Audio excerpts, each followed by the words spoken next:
What's going on, everybody? You already know it's your boy Paul, back with another episode of Ball Talk with Paul, where we keep it real, trill, and always the deal. We got some real heat for you guys coming up today. We got week 3 reactions from the NFL. Then we talking week 4 predictions, of course. Also, we got some hot college football matchup going on this weekend. Then we got some NBA news. We got Luka and Zion looking like a whole nother person this summer. And also, we're talking the GOAT, LeBron James. Will this be his last year or not?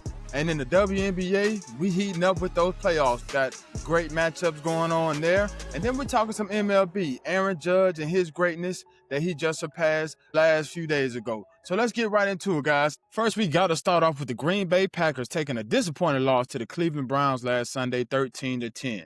Now, everybody was ready to crown the Packers Super Bowl contenders after the Michael Parsons trade and how good they looked in their first 2 weeks. But not so fast, because the Cleveland Browns showed you, if you put a real defense out there against Jordan Love and those mediocre receivers and stop that run with Josh Jacobs, you can contain the Packers offense very well.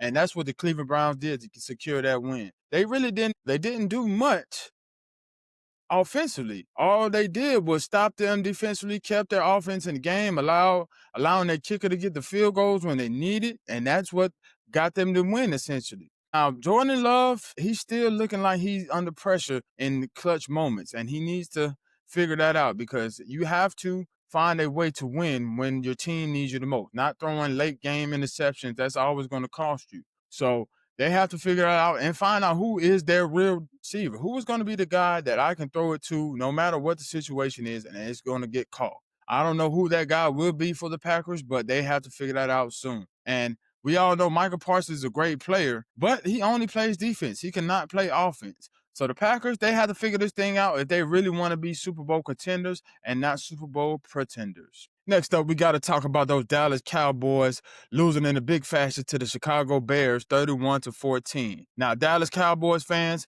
if you're going to continue to play like this, you might as well chalk up this season, because you're not going to make the playoffs if Dak Prescott continues to look this bad in clutch situations. Now, he didn't have a terrible game through the air, but he threw 2 interceptions when it mattered most. He had 251 passing yards with 31 completions, but not enough to get the job done. And Javonte Williams was ineffective this week. He was only 10 rushes for 76 yards, no touchdowns. And the leading receiver for the team was Jake Ferguson when CeeDee Lamb got hurt, which is not great, especially when you traded for a receiver like George Pickens, who's supposed to be your B receiver. So he needs to step up in a big fashion if the Dallas Cowboys are going to be anything serious this year, but they do not look serious, especially with that defense. Trading away Michael Parsons is looking even worse by the day, because they continue to not be able to pressure a quarterback. Caleb Williams and Ben Johnson's offense is starting to look comfortable. He looked like he knew where he wanted to go with the ball. He maneuvered the pocket in a manner where he got his receivers more time to get open. He finished the game off with 298 passing yards with 4 passing touchdowns, which is great. And his receiver, Luther Burden III, looked pretty good with 101 receiving yards and a touchdown as well.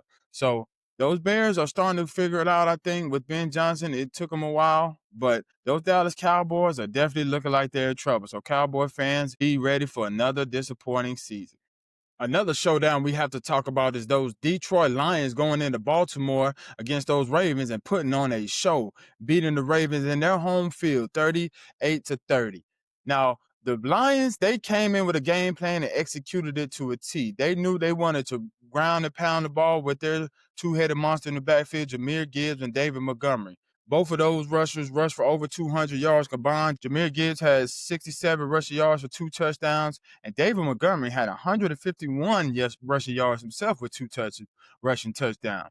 So they definitely ran all over Baltimore, and I don't think Baltimore's defense was ready for that game plan. And also, Jared Goff looked pretty precise. He was 20 for 28 with 202 passing yards and a touchdown. So just great execution from Detroit. And not to mention their defense, they made big plays when it mattered most, with Aiden Hutchinson knocking out the ball from Derrick Henry late in the 4th quarter, which essentially sealed the game for the Lions. Now, the Ravens, on the other hand, they have some big problems to fix and fix soon, because they are giving up the most yardage throughout the NFL and most points in the NFL on the defensive side of the ball. So they have to correct those things on the defensive end quick because Lamar Jackson, he's not playing bad. He's playing pretty good ball himself. He had 288 passing yards with 3 touchdowns, but he's still not doing enough to elevate his team to get these victories. Starting off 1-2, probably one of the worst starts he's had in a while, but they still have some time to figure it out. They still are in a division where teams are not really separating themselves as real contenders. I'm not giving up on the Ravens yet, but they have too much talent, like I said earlier in my shows, to be given excuses because on paper you would think the Ravens would go undefeated and beat everybody by 40. But that is just not the case. And if they don't get these things correct, Mr. John Harbaugh, coach of the Ravens, he is definitely on the hot seat because it has been over a decade now where he has really had any type of success in the playoffs and deep in the postseasons. They need to get some things figured out in Baltimore and figure it out soon. Now, you know I had to say the best for last with my Philadelphia Eagles crazy comeback win against the Los Angeles Rams, 33-26. And man, my birds did their thing, baby. That is what Philadelphia Eagle football is all about. Coming back down from 19 points and the world against us, we just found a way to win. And that's exactly what Philly football does. Finds ways to win when it's ugly. My offense only created 17 passing yards in the first half. Jalen Hurts looked like he didn't know what the game plan was. Patulo's offensive calls were looking terrible. Saquon couldn't get going. AJ couldn't get going. But we still find a way to win. And shout out to Jordan Davis, man. He is on a contract year. He's trying to prove that he deserves to stay in Philly. And man, is he proving that to a T. With 2 crucial field goal blocks and scooping and scoring and taking that thing to the house. Run, big boy, run. Man, JD, you put on a show. I appreciate what you did for us because you definitely cemented yourself as a Philly legend with those plays. Now, I hope my offense can keep this going because A.J. Brown was also a huge factor for us with 6 catches for 106 yards and a touchdown. That's exactly what we need from Swole Batman because he is a dominant receiver whenever he gets the ball. And he showed that to the Rams last week, making those boys look like middle schoolers out there trying to tackle him. What a dominant guy. And I think we will keep this offensive momentum rolling with the pass game because teams are keying in on Saquon as we see. He's really not been that effective these last couple of weeks, but he will get his later on in the season, I'm sure, especially once we start opening up that pass more. So be on the lookout for that. Now, the Rams, they did have a good ball game as well. I can't take that from them. They came in with a good game plan. Matt Stafford was intercepted early, but he recovered back from that quick and scored 26 unanswered against us. But we just found a way to win, man. So I'm so glad we pulled that out because that just proves even more how great Jalen Hurts is, man. When his back against the wall and everything looks terrible and nothing is going on cue, he still finds a way to win. So shout out to the Eagles for pulling off a great comeback, and hopefully we can keep that thing rolling. Now let's talk some NFL predictions. Who do I have winning this upcoming week? My first matchup I want to talk about is the Green Bay Packers going up against those Dallas Cowboys. And we all know this is a homecoming for Mr. Michael Parsons, who just recently got traded from the Cowboys in a messy situation, and it didn't end the way he wanted to. So I expect the Green Bay Packers to be fueled up with Michael, especially after coming off a loss to the Browns last week. I think they're going to put on a show defensively, especially now that the Cowboys are without CD Lamb for a couple of weeks because of that high ankle sprain and Dak Prescott not really having other weapons to work with. Green Bay Packers are just going to be keying in and ready to get a whole lot of sacks and cause a whole lot of disruption with their defense. I think the Green Bay Packers will win this in a comfortable fashion of 31-14 in Jerry World. Next matchup we got to talk about is those Baltimore Ravens going to the Kansas City Chiefs. Now, this is going to be an interesting matchup for sure because both teams are starting off in unfamiliar territory, 1-3 as their records, and they're trying to prove that they are not their records. So we shall see who can overcome those odds. Now, the Baltimore Ravens just came off of an upsetting loss to the Lions, and the Chiefs finally got on the board with the win in New York against the Giants. So I think the Chiefs are finally starting to figure it out, especially now that they're getting Xavier Worthy back. So Patrick Mahomes going to have his comfortable wide receivers to throw it to and a downfield threat. So the Baltimore Ravens better get it together because they have not been able to stop a nosebleed so far. And if Mahomes gets a little bit of momentum, we all know how that goes. But I do like the Baltimore Ravens deep as well because they are very prolific. Of course, they still have Derrick Henry, Lamar Jackson, Zay Flowers, who all can get in the end zone at a high clip. So it's going to be an interesting matchup, but I just think Kansas City pulls this out, especially being at Arrowhead and coming off of their first win. They continue trying to keep that momentum rolling. So I think the Chiefs will pull this out in a close fashion. I got the Chiefs winning 28-21 in Arrowhead. Now, we got to talk about this NFC battle between the Philadelphia Eagles and the Tampa Bay Buccaneers. Now, for the last couple of years, the Tampa Bay Bucs have had our number. They beat us, I think, the last 3 or 4 times. But that's okay because this time things are a little bit different. For one, we have A.J. Brown, who we didn't have in those last 2 matchups that we faced them. And Devontae Smith is healthy, which he was hurt before against them as well. And Dallas Goedert is there because he's been hurt against them before. So we will have a full throttle on offense. And Mr. Mike Evans for the Tampa Bay Buccaneers is out with a hamstring injury. Chris Godwin, while he might be coming back, he probably won't be 100%. But they still do have their young rookie Mecca who's doing numbers this year. But I don't think that's going to be enough to beat my Philadelphia Eagles. I think we're going to come in with the mindset that, hey, we know these guys have had our number the last couple of years, but this is a new year and a new team. So we're going to prove who is the better team and why we are the reigning Super Bowl champion. So I believe my Philadelphia Eagles will go down to Tampa and put on the show. It's going to be a defensive battle, of course, because Mr. Todd Bowles always calls a great defensive game plan against Jalen Hurts. So hopefully Kevin Patullo is ready because he's going to have some quick outlets to throw to because that pressure is coming because Tampa is one of the highest rating blitz teams in the leagues. I look for a battle, but I believe my dogs will put it out on top. I think we will come out with a 24-21 victory against those Tampa Bay Buccaneers. Moving on to college football, we have a big SEC showdown with the number 4 LSU Tigers going up against the number 13 Ole Miss Rebels, and it should be a offensive showdown for sure.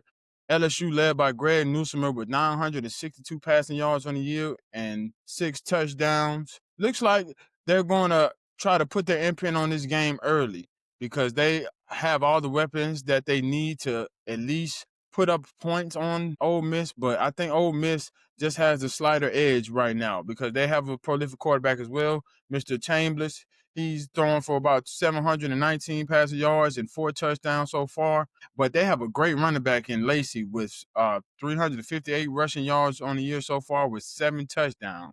So they have an offense that can hang with anybody from the looks of it. So I expect a great matchup, but I think the Ole Miss Rebels will come out on top just because of the home field advantage. And we all know how hard it is to win on the road in the SEC.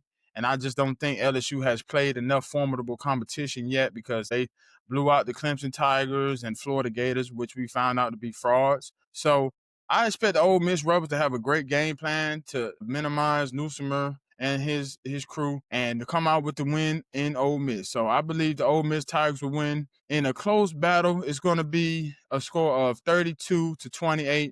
Ole Miss Rebels coming out on top. Another SEC matchup we have to talk about is the Auburn Tigers going up against the number 9 Texas A&M Aggies. Another battle for a loaded college football weekend. I think Auburn Tigers have a good chance to come in and upset the Aggies because they have a good offense led by their quarterback Arnold. He has 721 passing yards on the year and 5 touchdowns. And then they have a running back in Cobb with 375 rushing yards and 4 touchdowns. So they have a dynamic duo in their backfield and enough weapons on the outside to stick with Texas A&M. And because we all know A&M has a prolific quarterback in Marcel Reed who can do it all with his arm and his legs. But leading the way with 869 passing yards and 9 touchdowns. So it should be a great matchup to see. I think Auburn will come in with a fight, but I don't think they have enough to beat the Aggies. Aggies are, I think, really trying to prove that they are serious contenders to win the SEC this year. So I got the Aggies coming out on top. It's going to be another close ball game. Should be a high-scoring matchup. I think the Aggies will win this one 40-35. Now we got another heavy hitter. We have the number 6 Oregon Ducks versus the number 3, Penn State Nittany Lions. Another great matchup to see this Saturday. Oregon is going to have to come way across the country to see the Penn State Lions in their home. It's going to be a wide-out affair from what I hear, so it's going to be a very intense scene. Now, I know Oregon has a great offense. They're led by their quarterback Moore with 162 passing yards and 11 touchdowns on the year. And they also have a good running back in Lamar with 215 rushing yards and 3 touchdowns. So it should be an interesting matchup. I'm not sure how they're going to do against Penn State's defense because Penn State is always loaded defensively, led by James Franklin, the head coach. And they also have a good offense as well. Drew Allar is leading the way with 626 passing yards and 4 passing touchdowns. And they also have a two-headed running back system with Nick Singleton and Allen, but Allen's leading with 273 rushing yards and 3 touchdowns. So I expect a dogfight in this matchup. Both teams have had success getting to the postseason, so I expect nothing less. I expect the Penn State Nittany Lions to come out on top, though, because of the home field advantage, and they haven't had too much success against ranked opponents, but I think James Franklin is trying to correct that standard. So I got the Penn State coming on the top. It's going to be a close ball game, a low-scoring affair, I believe. I have Penn State winning 17-14. Lastly, we have the game of the day. We have the Alabama Crimson Tide going into Athens, Georgia to face the Georgia Bulldogs. It's going to be another big SEC matchup for sure. Now, I think Alabama has something to prove with this game because they haven't had the start to the season that they thought, losing their first game to Florida State in an embarrassing fashion. A lot of people are calling for the board to get fired. So they have a lot of pressure coming into this game because Georgia is still undefeated and they are still trying to implement that they are a championship program led by Kirby Smart. So I think it's going to be a dogfight, just like last year. As we all remember, this game went into overtime. Georgia fought all the way back after trailing Alabama early. Jalen Milroe put them on top early, and Carson Beck was just a prolific quarterback in that matchup as well. And I expect the same type of game this year. Led by Tyler Simpson, Alabama Crimson Tide. He has 862 passing yards and 9 touchdowns so far. And Gunnar Stockton for the Georgia Bulldogs has 721 yards with 4 touchdowns. So 2 quarterbacks that know how to sling it. And then they have the supporting cast around them. Georgia has Zachariah Branch, a prolific receiver. Ryan Williams, as we all know, in the Crimson Tide. So it's going to be a showdown for sure. Now, I don't think Alabama can win this game, unfortunately, just because they just haven't shown enough for me yet to go into Georgia and win. So I got to go with the Georgia Bulldogs, unfortunately. I'm sorry to my Alabama people, but Georgia Bulldogs should win this game. It should be a close one, though. I'm not going to say it's going to be a blowout just because of the nature of the game, but I got the Georgia Bulldogs winning 35-32 in Athens. Now let's talk a little bit of NBA. We had some transformations going on and it's going viral recently with Zion Williamson and Luka Doncic. Both of these guys look like they are in tip-top shape this year coming into the season. Looks like they lost about 20 to 25 pounds, possibly more, especially for Zion, because we know he was on the bigger side. But I'm excited to see both of these guys because we know what type of talent both of these guys have on the offensive end. Zion Williamson coming in as the number 1 pick, and he just came in the league and took it by storm because of his dunking ability, his ability to dominate in the post and just create plays for his teams. We're excited to see what Zion can do because we still don't feel like he's reached that peak due to his weight problems. He got to New Orleans and just indulged in the food too much. Hopefully he's learned those lessons and can stay healthy this year because I got to see him for at least 70 games this year to see what he really can do because I don't think he's even played over 50 games in his whole career yet. Hopefully Zion can keep that on track. And Luka Doncic, he also needed to lose a few pounds, not because of his offensive game or his game overall, it's just because of his defense. Defense, he was lacking the stamina to give it his all on both ends because we all know what he can do offensively. But he has to prove that he can defend too, especially in LA now that he is the center of attention there.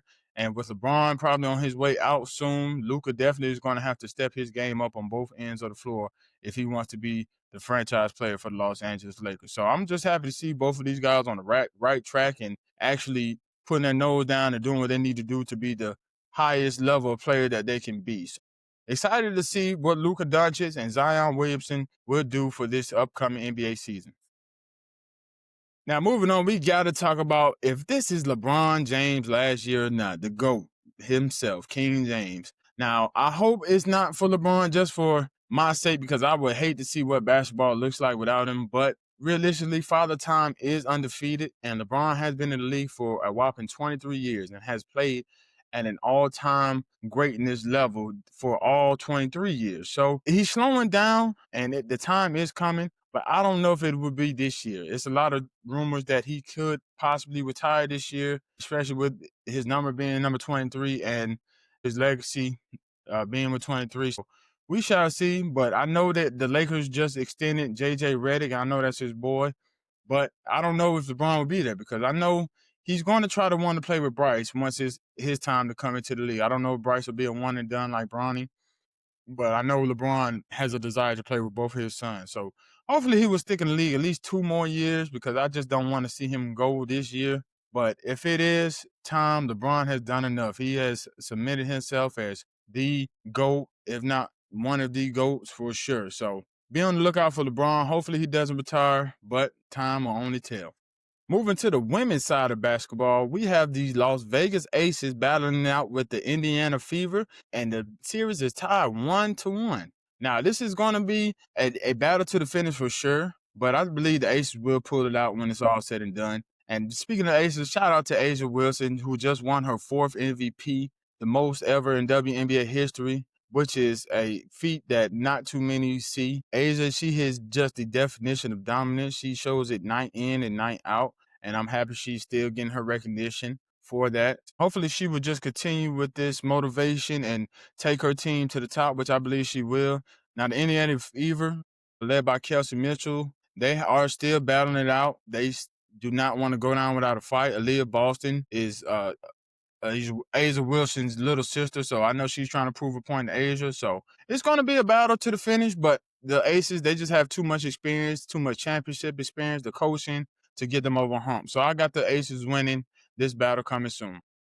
And then we have the Phoenix Mercury battling out with the Minnesota Lynx. Now, this is definitely an interesting matchup, because the Lynx, they are the number 1 team in the playoffs, but they are having fits with the Phoenix Mercury, who just has the grind and the grittiness that you need to explore in the playoffs. And led by Alyssa Thomas and DeWanna Bonner and Sabali, the Phoenix Mercury, they're not a team to push around. So you have to take them into consideration against the Lynx, because the Lynx don't really have that much championship experience. They're new to this winning thing recently. Ever since Maya Moore left, they haven't had much success. So I expect the Phoenix Mercury to take this one. I'm not going to lie, because I just think they just have too many ladies who want it too bad for the Lynx. So I just think Minnesota, they had a good run this season, but their time is coming short, because the Phoenix Mercury will take this one home. Last but certainly not least, we have to talk about the captain himself, Mr. Bronx Bomber Aaron Judge, just setting another record for himself. He hit his 50th home run on September 24th, giving him 4 seasons with 50-plus home runs. And not too many other people have done that. The only other people that has done that is Sammy Sosa, Mark McGwire, and Babe Ruth. And Aaron is the first Yankee to do it since Babe Ruth, who did it way back in 1920 and 1921. So this is just another feat to go under his belt and show that he is really and truly the greatest hitter of our generation. I don't think we'll ever see another Aaron Judge in this lifetime because of his dominance. Now, he has to carry this dominance over into the playoffs, because we all know he shrinks sometimes in the moments. Last year, we really couldn't rely on him in his hitting deep in the postseason. And essentially, that's what cost us the World Series. So hopefully he can keep this type of play up and keep it up the whole season, not just in the regular season, because we need him. And I think this is the Yankees' best season to win the World Series, because we have the pitching this time. We have the pitchers that can do it. Free is doing good this year. Rodon, Devin Williams. So I just hope we can keep this up, because we are tied for first in the AL League. So it should be a good postseason for sure. But be on the lookout for the Yankees. And shout out to Aaron Judge for another 50 home run season. All right, guys, and that's a wrap for episode 7 of Ball Talk with Paul. I appreciate you rocking with me as always. I told you it was going to be a loaded one. We had that NFL talk, of course, some college talk, some WNBA, NBA, and MLB talk for you guys today. So I hope you stay tuned. Just let me know what you think in the comments. Make sure you like, share, subscribe, and turn on those notifications whenever I post something so you'll know. And I appreciate it. You rocking with me, of course. And remember to come back next week for episode 8. Of course, we're going to keep it real, and we always going to keep it ball. And I'm your host, Paul, and we out.